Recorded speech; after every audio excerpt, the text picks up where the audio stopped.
हमारे साथ प्रदीप झा जी मौजूद हैं, बहुत वरिष्ठ पत्रकार हैं और पटना में बहुत कुछ हुआ 2 दिनों के भीतर।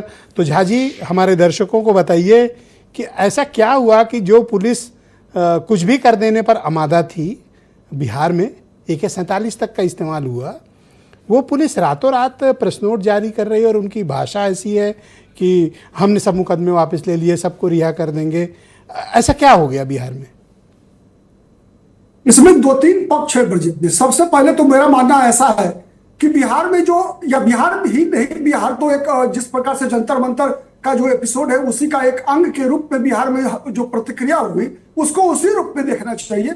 और ये सबसे बड़ी एक खुशी की बात क्या है कि ये छात्रों का डर, ये खौफ, ये जो सत्ता के ऊपर है ना, ये बहुत ही खुश करने वाली घटना है। ठीक है, क्योंकि समाज के अंदर अगर आप गौर से देखेंगे तो जितने भी प्रेशर ग्रुप होते हैं ब्रजेश जी, उसमें छात्र एक ऐसा वर्ग है जिसके अंदर कोई भय नहीं होता, जिसके अंदर कोई स्वार्थ नहीं होता।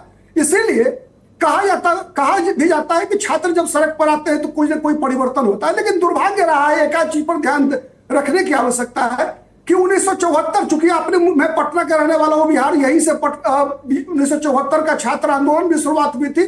वैसे पृष्ठभूमि गुजरात बना था, लेकिन जब कभी भी छात्र राजनीति के अंदर, छात्रों के मुद्दे पर, छात्रों की समस्याओं के साथ राजनीतिक दलगत राजनीति का जुड़ाव हो जाता है और दलगत राजनीति के चक्कर में पड़ता है छात्रों की राजनीति, तो वही दुर्दशा हो जाती है राजनीति की जो संपूर्ण क्रांति आंदोलन का हुआ।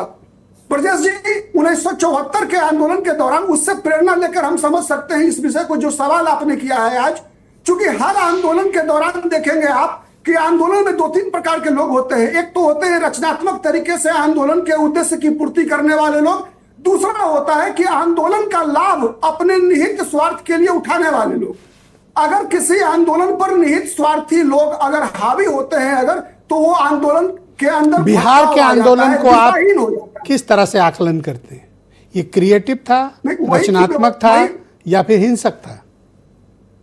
नहीं, चूंकि मैंने बताया ना कि रचनात्मकता तो थी, चूंकि छात्रों की समस्याएं, एक बात आप गौर से देखेंगे कि लगातार देश की आजादी के बाद से ही छात्रों के मुद्दे पर कभी भी कोई भी पार्टी और कोई भी सरकार कंसर्न नहीं रही, सीरियस नहीं रही कि शिक्षा व्यवस्था के अंदर सुधार कैसे हो, स्कूल कॉलेजेस में पढ़ाई का स्तर हम कैसे सुधार सके, जो बुनियादी सुविधाएं। क्या बिहार सरकार के और बिहार के राजनीतिक दलों की सोच में इस आंदोलन के बाद कोई तब्दीली आई?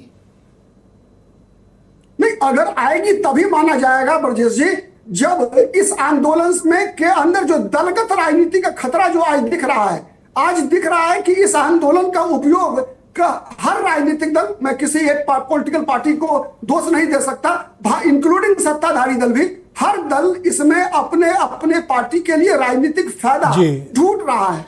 झा जी, आपका बहुत शुक्रिया। कृपया सर हमारे साथ मौजूद रहिए। इस डिबेट को हम आगे नेक्स्ट टेबल पर ले जा रहे हैं।